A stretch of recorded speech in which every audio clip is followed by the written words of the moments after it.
যে টেন্স নিয়ে যে একটা কনফিউশন ছিল সেটা কি দূর হয়েছে? জি অবশ্যই। আচ্ছা ঠিক আছে, একটু মুখের কাছে নিলে বেটার হয়। আচ্ছা, তার মানে আমি খাই, এটা কি টেন্স হবে? আই ইট আই এট এর প্রেজেন্ট টেন্স। আমি খেয়েছিলাম, পাস্ট টেন্স।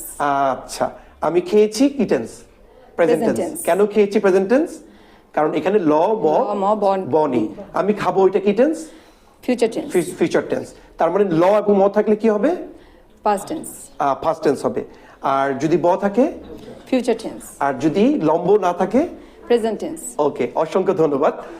তো বন্ধুরা, আমরা কিন্তু এই ল ম এবং ব দিয়ে আমরা কিন্তু সুন্দর করে টেন্সের কনসেপশনটা ক্লিয়ার করতে পারি।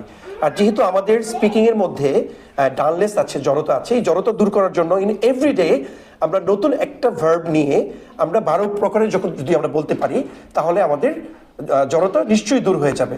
যেমন ধরুন, খুবই সহজ, ইট মানে হচ্ছে খাওয়া। এটাকে আমি 4 রকমে বলতে পারি। যেমন আপনারা আমার সাথে বলতে পারেন, আমি খাই, সেটা কি হবে? হ্যাঁ, একটু ধরুন এটা, আমি খাই। আমি খাই না, ডু আই ইট, এটা কি হবে? আমি কি খাই? আমি কি খাই? খাই। আমি কি খাই? আমি কেন খাই? আমি কেন খাই? Why do I eat. হ্যাঁ, আমি আপনাকে জিজ্ঞেস করছি। হ্যাঁ, আচ্ছা, আমি যাই। I go. আমি যাই না। I don't go. আমি কি যাই? Do I go? আমি কেন যাই? Why do I go? আচ্ছা, আমি গিয়েছিলাম। I went. I went. আমি যাইনি। I didn't go. আমি কি গিয়েছিলাম? Did I go?